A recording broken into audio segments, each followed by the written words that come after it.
കേരളത്തിൻ്റെ ഏറ്റവും വലിയൊരു പ്രത്യേകത എന്താണെന്ന് വെച്ചാൽ ഇൻസ്റ്റൻ്റാണ് കേരളം. നൈമിഷികമാണ്. പെട്ടെന്നൊരു കാര്യം വരുന്നു, പെട്ടെന്ന് വിവാദമാകുന്നു, പെട്ടെന്ന് തണുക്കുന്നു. വിവാദമാകുന്നതിനേക്കാൾ വേഗത്തിൽ അത് തണുക്കും. ഇത് രണ്ടും ചെയ്യുന്നത് ചാനലുകളാണ്. ചാനലുകൾ കുറേ നേരം ഇങ്ങനെ ബഹളമുണ്ടാക്കി, വലിയ ഹൈപ്പുണ്ടാക്കി, എല്ലാവരെയും മുൾമുനയിൽ നിർത്തി, ഇരുട്ടത്ത് നിർത്തി വേണ്ട ബഹളം ഉണ്ടാക്കും. പക്ഷേ അടുത്ത ഐറ്റം കിട്ടുമ്പോൾ അവരത് കളയും. ഞാൻ പറഞ്ഞു വരുന്നത് ശബരിമല കേസ്. ശബരിമല ഇപ്പോൾ ഇതാ എസ് ഐ ടി കോടതിയിൽ അപഹസിതരാകുന്നു. തന്ത്രി ഇന്നലെ 45 ദിവസം മറ്റോ ആയിട്ടുള്ളൂ. തന്ത്രി ഇന്നലെ ഇറങ്ങി. തന്ത്രിക്കെതിരെ കറക്റ്റായിട്ട് ലിങ്ക് ചെയ്യാനുള്ള പല ഡോക്യുമെൻറ്റും ഇല്ല, കണ്ടെത്തുന്നതിൽ എസ്.ഐ.ടി പിന്നെ പരാജയപ്പെട്ടു എന്ന് പറയുന്നു. അതുകൊണ്ട് തന്ത്രി ഇറങ്ങി. ഓരോരുത്തരായിട്ട് ഇനി വാസു, പത്മകുമാർ 90 ദിവസത്തിൻ്റെ ഗ്യാരൻറ്റിയിൽ അല്ലെങ്കിൽ 90 ദിവസത്തിൻ്റെ ആനുകൂല്യത്തിൽ മിക്കവാറും എല്ലാവരും 13 പേരും ഇറങ്ങാനുള്ള എല്ലാ സാധ്യതയുമുണ്ട്. ജയശ്രീയെ നാളിതുവരെ അറസ്റ്റ് ചെയ്തിട്ടുമില്ല. ഇത് വളരെ രസകരമാണ്. അപ്പോൾ ശബരിമലയിലെ കൊള്ളക്കേസ് ഡൈല്യൂട്ട് ചെയ്ത് പോവുകയാണ്. പക്ഷേ അപ്പോഴും കോടതി ഇത് അന്വേഷിക്കാൻ പറഞ്ഞിരിക്കുന്നത് കൊണ്ടും കോടതിയിലെ 2 സ്ട്രോങ് ജസ്റ്റിസുമാരുള്ളത് കൊണ്ടും ജഡ്ജിമാരുള്ളത് കൊണ്ടും ഹൈക്കോടതിയിൽ കൺവിക്ഷനിലേക്ക് വന്നിട്ടില്ല. കുറ്റം തെളിയിക്കപ്പെടുന്ന ഒരു 5-6 പേര്, ചിലപ്പോൾ ഉണ്ണികൃഷ്ണൻ പോറ്റി അടക്കം 4-5 പേര് ചിലപ്പോൾ ശിക്ഷിക്കപ്പെട്ടേക്കാം. എന്നാലും വൻതോക്കുകൾ എല്ലാം രക്ഷപ്പെടുമോ എന്നുള്ളൊരു ചോദ്യമാണ്. പ്രത്യേകിച്ച് തിരഞ്ഞെടുപ്പ് വരുന്നതുകൊണ്ട്. ഇപ്പോൾ ജയറാമിനെ ചോദ്യം ചെയ്തു, അതും ഒരു അയഞ്ഞു കൊഴിഞ്ഞു കിടക്കുന്നു. കടകംപള്ളി സുരേന്ദ്രനെ പലവട്ടം ചോദ്യം ചെയ്യുമെന്ന് പറഞ്ഞിട്ടും അതും എങ്ങും എത്തുന്നില്ല. ഇ.ഡി. ഇതിൻ്റെ ഇടയിൽ വന്നൊരു വലിയ ഹൈപ്പും ബഹളമൊക്കെ ഉണ്ടാക്കി. 33 സ്ഥലങ്ങളിൽ ഒരേ സമയം റെയ്ഡെല്ലാം നടത്തി വേണ്ട ബഹളം ഉണ്ടാക്കി. പക്ഷെ അവരും തണുക്കുന്നു. എന്താണ് കേരളത്തിന് സംഭവിക്കുന്നത്? പോളക്കുളം കേസ്, അച്ഛൻ്റെ കേസ് മുതൽ ഇങ്ങോട്ടെടുത്തു കഴിഞ്ഞാൽ നാളിതുവരെയുള്ള ഏത് കേസ് എടുത്താലും, അത് അഭയ കേസ് എടുത്തോളൂ, നിങ്ങൾ കിളിരൂരിലെ ശാരിയുടെ കേസ് എടുത്തോളൂ, അവരുടെ അച്ഛനും അമ്മയും ഒക്കെ നമ്പൂതിരി കുടുംബം ആത്മഹത്യ ചെയ്തു, അവരുടെ കേസ് എടുത്തോളൂ. ഇങ്ങോട്ട് വരുമ്പോൾ വളരെ വളരെ ഇങ്ങോട്ട് വരുമ്പോൾ വിതുര കേസെടുത്തോളൂ.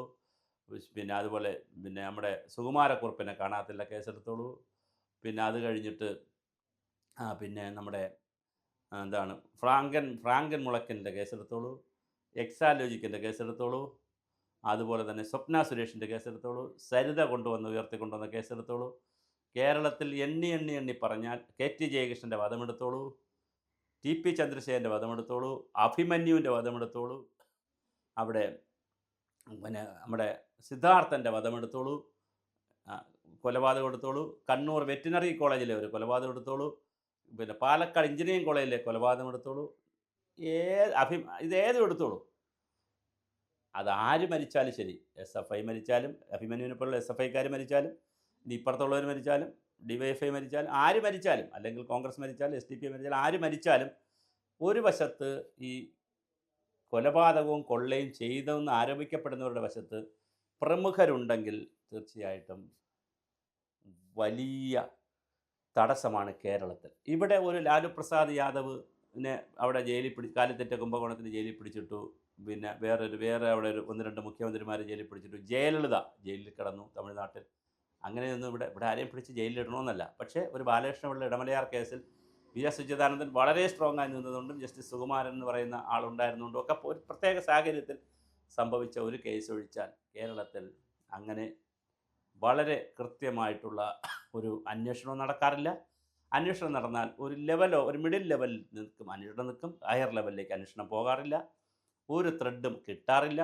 കിട്ടിയാൽ തന്നെ അത് അന്വേഷിക്കാറുമില്ല എന്നുള്ള വളരെ വളരെ ഗുരുതരമായ ഒരു പ്രതിസന്ധിയിലൂടെയാണ് കേരളം കടന്നുപോയിക്കൊണ്ടിരിക്കുന്നത്. അത് 50-ലെ തീപിടുത്തമായാലും മറ്റ് കൊള്ളകളായാലും നാളിതുവരെ ഏത് മേഖലയല്ല, അത് അമ്പലം മാത്രമല്ല, അമ്പലമോ ക്ഷേത്രമോ അല്ലെങ്കിൽ പള്ളി അങ്ങനെയല്ല, ഏത് മേഖല എടുത്താലും അവിടെ നടക്കുന്ന കൊള്ളയിലോ കൊലപാതകത്തിലോ കൊലപാതകം, ആത്മഹത്യ പ്രേരണ, ഇങ്ങനെ 3-4 കാര്യങ്ങളിൽ ഹയറപ്പിലേക്ക് പോകുമ്പോൾ, അതായത് പൊളിറ്റിക്കൽ ലീഡർമാരിലേക്ക് ദിശ ചൂണ്ടുമ്പോൾ, പോലീസിൻ്റെ അന്വേഷണം പോകണമെന്ന് പറയുമ്പോൾ വലിയ പ്രതിസന്ധിയാണ്. പിന്നെ വേറൊരു വലിയ പ്രതിസന്ധിയായിട്ട് പോലീസ് ഉദ്യോഗസ്ഥർ പറയുന്നത്, സീനിയർ ഉദ്യോഗസ്ഥരുമായിട്ട് സംസാരിക്കുമ്പോൾ അവർ പറയുന്നത്, ഈ മീഡിയകൾക്കൊരു ചെറിയ പ്രശ്നമുണ്ട്. ഒരാളിൻ്റെ പേര് പറയാൻ പോലും പറ്റത്തില്ല, ഒരാളിന് നോട്ടീസ് കൊടുക്കാൻ പറ്റത്തില്ല, ഒരാളിന് രഹസ്യമായിട്ടെങ്കിലും രഹസ്യമായിട്ട് പോയി ചോദ്യം ചെയ്യാൻ പറ്റത്തില്ല. ഉടനെ വലിയ വാർത്ത കൊടുത്ത് സോഷ്യൽ മീഡിയയിലും അതുപോലെ സാറ്റലൈറ്റ് ചാനലുകളും പത്രങ്ങളും വലിയ വാർത്ത കൊടുത്ത് അതിൻ്റെ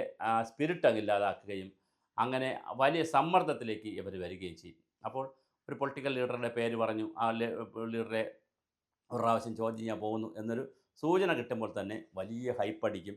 പിന്നെ സ്വതന്ത്രമായി പോയി പിന്നെ ചെക്ക് ചെയ്യാനോ ചോദ്യം ചെയ്യാനോ ഒന്നും കഴിയില്ല. ഇവർ പിറകെ വേട്ടപ്പട്ടികളെപ്പോലെ പിറകെ ഉണ്ട്. അപ്പോൾ അങ്ങനെ വേട്ടയാടുന്നത് കൊണ്ടും ഭയമാണ് ഈ ഉദ്യോഗസ്ഥർക്ക്. വളരെ കോഷ്യസ് ആയിട്ട് മാത്രമേ അവർ നീങ്ങുന്നുള്ളൂ എന്നതും ഇതിനെ കൂടുതൽ ദുർബലപ്പെടുത്തുകയാണ്.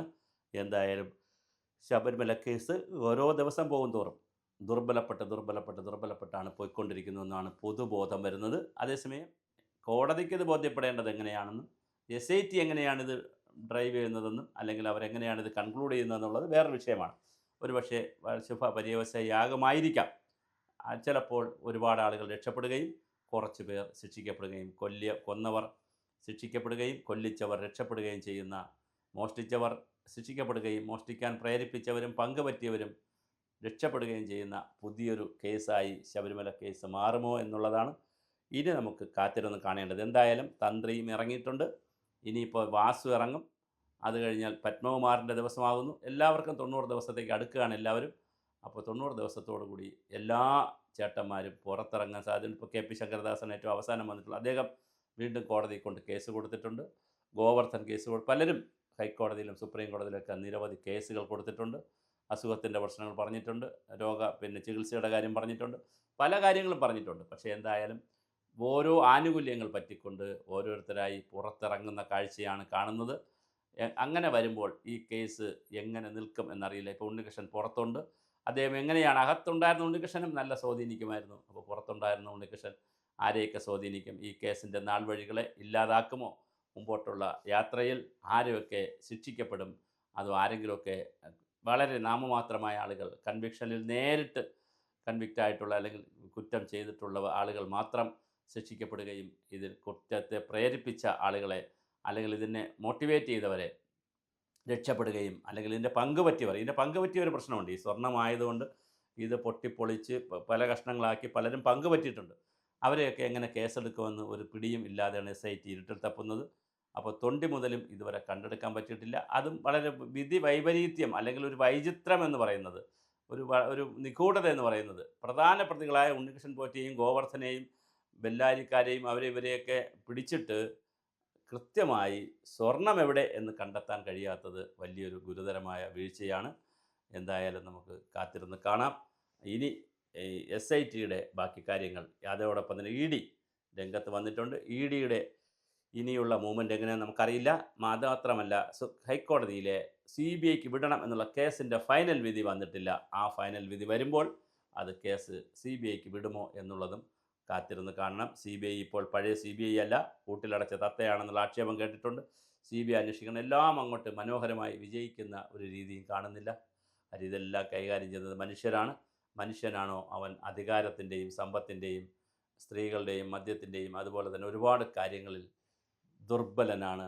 ആ ദൗർബല്യത്തെ മുതലാക്കി ഇവിടുത്തെ പൊളിറ്റിക്കൽ ബ്യൂറോക്രാറ്റിക് ബിസിനസ് മാഗ്നറ്റുകളൊക്കെ കൂടി ഒന്നിച്ചു നിന്ന് ഏത് കേസിനെയും വെളുപ്പിച്ചെടുക്കും.